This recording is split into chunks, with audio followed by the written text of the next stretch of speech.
السلام علیکم دوستانو، نن مې تاسو ته د موبایل د حوالې سره یو خوندور سیټینګ راوړی دی. په دې موبایل کې موږ سره ډېر مزیدار سیټینګ دی. اکثر موږ ټولو خلکو ته د هغې ضرورت وي. تاسو که خیال کړی وي موږ په موبایل کې 2 سیمونه اچولي، 2 سیمونه استعمالوو. نو واتساپ پکې یو استعمالیږي. نو موږ وایو چې یاره زما سره 2 نمبرې دي او زه په دې موبایل کې 2 واتساپ استعمال کوم. من سره په دې موبایل کې سیټینګز کې پروت وي. تاسو به د دې لپاره څه اپلیکیشن نه ډاونلوډ کوئ، بس تاسو سره یو واتساپ خپل د استعمال لپاره یو دی کې سیټینګ راځي، هغې ته وایي چې ټوین اپلیکیشن، یعنی 2 اپلیکیشنونه کنه په یو سات باندې تاسو په خپل موبایل کې په 2 نمبر باندې مختلف اپلیکیشن استعمالولی شئ. نو زه اوس استعمالوم لکه اوس واتساپ یو اپلیکیشن دی ما سره او نمبر هم یو دی. فرض که زما اوس د ټیلینار یو نمبر دی، زه په خپل موبایل کې په ټیلینار باندې یو واتساپ استعمالوم. نو هغه زه که کاروبار کوم، زما د کاروبار د خلکو دپاره هغه نمبر خور شوی وي. آیا که ما سره د فیملیز دپاره خپل نمبر وي، خلک کوي 2 نمبر ساتي، یو د فیملی دپاره وي، یو د روزګار دپاره وي. نو تاسو مختلف 2 اپلیکیشن دی کې راړولی شئ. لکه واتساپ به تاسو سره وي 2 ځای په واتساپ وي سره، نو یو په یو نمبر باندې اچوئ او بل په بل نمبر باندې، په 2 نمبر باندې 2 واتساپ په یو موبایل کې تاسو استعمالولی شئ. د هغې طریقه کار ډېر اسان دی. دې لپاره موږ اپلیکیشن نه ډاونلوډ کوو. دې لپاره په دې موبایل کې سیټینګ دی او هغه سیټینګ چې تاسو کله وکړئ نو په دې سره به تاسو ته په موبایل کې بیا 2 واتساپ ښکاري. بزنس نه، بزنس واتساپ نه، همدا څنګه چې د عام واتساپ ته ستاسو چې که نه دک رنګ به 2م واتساپ ستاسو په موبایل کې کولاو شي. نمبر خو به ستاسو په موبایل کې 2 وي، واتساپ هم 2 وي، علیحده تاسو پرې استعمالولی شئ. د هغې ډېر اسان طریقه کار دی. هغه طریقه کار ته تاسو ته ښیم او راځئ تاسو ما سره لاړ شئ د موبایل د سکرین اړخ ته. نو هغه ټول طریقه کار باندې تاسو پوهیوم. راځئ چې ځو د موبایل سکرین اړخ ته. ها دوستانو، موږ راغلو د موبایل د سکرین اړخ ته. نو تاسو به ټولو نه اول داسې کار وکئ چې لاړ به شئ د موبایل سیټینګز ته. سیټینګز ته چې لاړئ نو تاسو ته به دلته راشي لاندې د انټرفیس کې ګوره تاسو ته ښکاري دغه ایپس. په دې ایپ باندې به چې کوم دی تاسو کلیک کئ.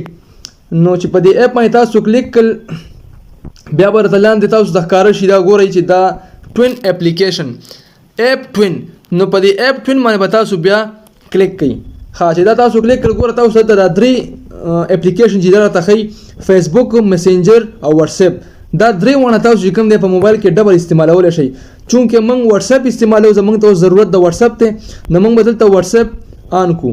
چې موږ واتساپ آن کړل ته ګوره کریټینګ ټوین ایپ، نو زموږ به 2م اپلیکیشن چې کوم دی دا هلته په موبایل سکرین باندې تاسو ته آن ښکاره شي. ښه دا آن شو، هم کتل دا آن شو. تاسو به اوس لاړ شئ بیک به لاړ شئ خپل د موبایل سکرین اړخ ته. دا ګوره تاسو ته ښکاره شولو واتساپ 2، یو دا بره دی واتساپ، یو دا لاندې ګوره واتساپ 2. نو په دې باندې به تاسو کلیک کئ. ښه چې په دې باندې تاسو کلیک کړئ دلته راغله ګوره خپل زبان ستاسو خوښه چې کوم یو زبان کې تاسو استعمالوئ. موږ به انګلیش کې ووهو. نو په انګلیش کې تاسو راغله ګوره ایګري اینډ کنټینیو، په دې باندې به تاسو کلیک کئ.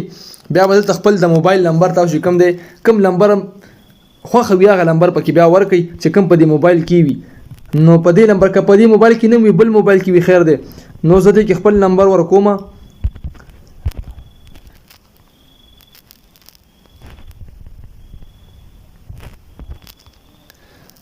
ښه دې کې ما خپل نمبر انټر کړل. دوی وایي چې کنفرم که تاسو دا نمبر صحیح دی او یاره زما نمبر صحیح دی. ښه په دې باندې به تاسو ته اوس راشي د 6 هندسو چې کوم دی دا کوډ. نو دا کوډ به تاسو بیا دې کې انټر کړئ. دا کوډ تقریبا داسې منټ نیم اخلي. نو ګوره دا کوډ راغلی اټومیټک دې کې ویریفای شو. صحیح ده. تاسو په دې باندې اوس دوباره ووهئ دا کنټینیو. نو دې کې به تاسو بیا خپل چې کوم دغه نوم دی هغه به ورکوئ. زه به خپل نوم ورکړم زاهد خان. ها دا ولې ما خپل نوم ورکړل. دا چې کوم هغه پروسیسینګ دی اوس خپل پوره کړي.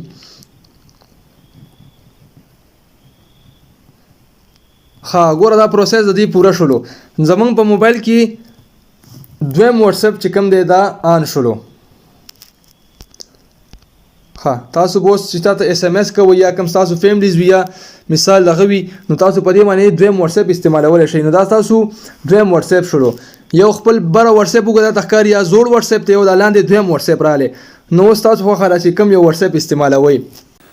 ها دوستانو که زمونږ دا ویډیو تاسو خوښ شوی وي نو زمونږ دا چینل زاهد خان ټیک دا سره سبسکرایب کړئ او دا بیل آیکن هم د سره ضرور دباو کړئ د پاره د دې چې موږ تاسو دا خوندور سټینګونه د اپلیکیشن باره کې یا د موبایل د سټینګز په باره کې به تاسو ته بیا نوې ویډیوګانو کې موږ راوړو نو برای مهرباني زمونږ دا چینل د سره سبسکرایب کړئ او دا بیل آیکن د سره ضرور دباو کړئ ډیره مننه